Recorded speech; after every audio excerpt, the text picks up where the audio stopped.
glory, America. Bonjour, hi, Canada. Hugh Hewitt live in the Salem News Channel studio up north.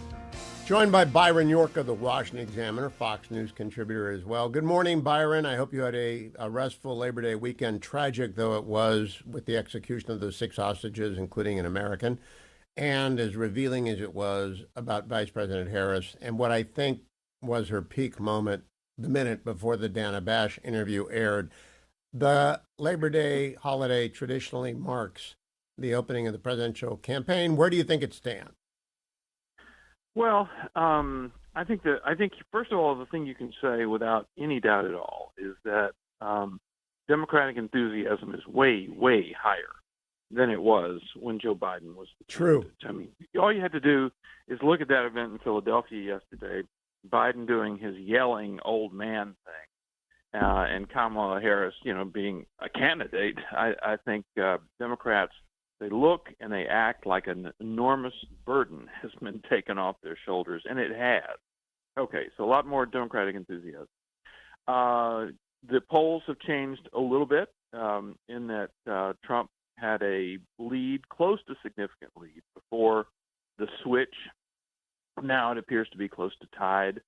The thing I think that should worry Trump right now is in some of the really important swing states, that is Georgia, Arizona, and North Carolina, which I think a lot of people, maybe even me, had thought was kind of in the bag for Trump.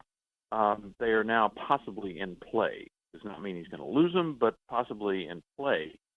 But then the other thing is, the question is, will this 60-day honeymoon, which has been fueled by the media for Harris, actually start fading? And it's clearly the intention of the Harris campaign to keep this honeymoon going.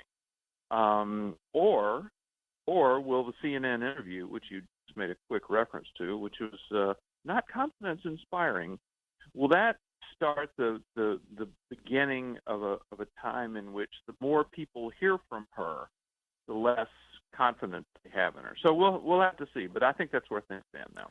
I will play at the bottom of the hour the entire interview I had with Trey Gowdy on Sunday night, in which I stated very plainly, I don't believe Kamala Harris has the minimum skill set necessary to be president. And I borrowed then, and I'll borrow again from Abe Greenwald, the executive editor of Commentary. Interviews are her kryptonite. It was not only not inspiring, and I'm just being blunt, it was a softball interview, and she failed to hit the softball. What do you think of that interview, Byron? It was. It was interesting. It was, I would call it a mostly friendly interview, very few follow-up questions. And you didn't see the kind of follow-up questions that a reporter asks when they're really trying to dig into a question, like, why did you change your position on this? But you said this, and then you said this, said this. Why have you changed that? You just didn't see any of that. As a matter of fact, CNN interviewed Tulsi Gabbard, who, of course, has endorsed Trump. Same reporter, Dana Bash, interviewed Gabbard, asked a lot more questions, did a lot more probing interview of Tulsi Gabbard than she did of Kamala Harris. So, I mean, it counts as an interview. It was only, 27 minutes total of Q&A, which is not a whole lot. But my question is she going to do any more? Obviously, it didn't go well for her, and if she does it again and again and again, it could increase the risk of her just saying something that really damages her campaign. So is she going to do it again? I don't know. She could certainly say right now the debate is, a week today. Not going to do anything before that. And then after that, you're in the final sprint. She's not. So I don't know if she's going to do another interview before the election. She's only going to do it if she's lost any chance of winning. That's what my estimate is. Let me play for you Kamala in Detroit yesterday, cut number 17. You better thank a union member for the 5-day work week. You better thank a union member for sick leave. You better thank a union member for paid leave. You better thank a union member for vacation time. 5 hours later in Pittsburgh, cut number 18. But you better thank unions for that 5-day work week. Thank unions for sick leave. Thank unions for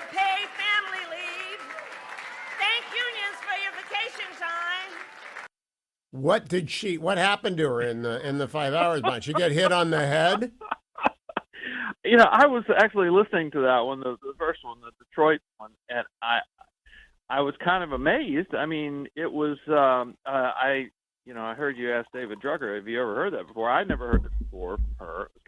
It was kind of a black preacher thing, and she's not a preacher, but I didn't know what to make of it. And then when she said essentially the same thing in both speeches, and she delivered them in far different styles. And what she was saying was, just Democratic Party boilerplate. But the way she said it did really strike me. And I think if she does stuff like that in the future, in the next 60-something days, she could be the subject of real ridicule for that. Well, I think she already is. Byron, again, I'm going to borrow from the commentary podcast. Christine Rosen of AEI said that Kamala Harris suffers from imposter syndrome generated insecurity, that she just doesn't think she should be in this position. She'd never won a vote. That landed with me because I don't think she thinks she can do this job. Do you think that that's showing through? Well, I think everybody before the Democratic Party turned on a dime on July 22nd and acclaimed her by the presidential candidate. I think there was almost a consensus that she had not performed very well as vice president, that she had not accomplished anything, even when given the opportunity to do so.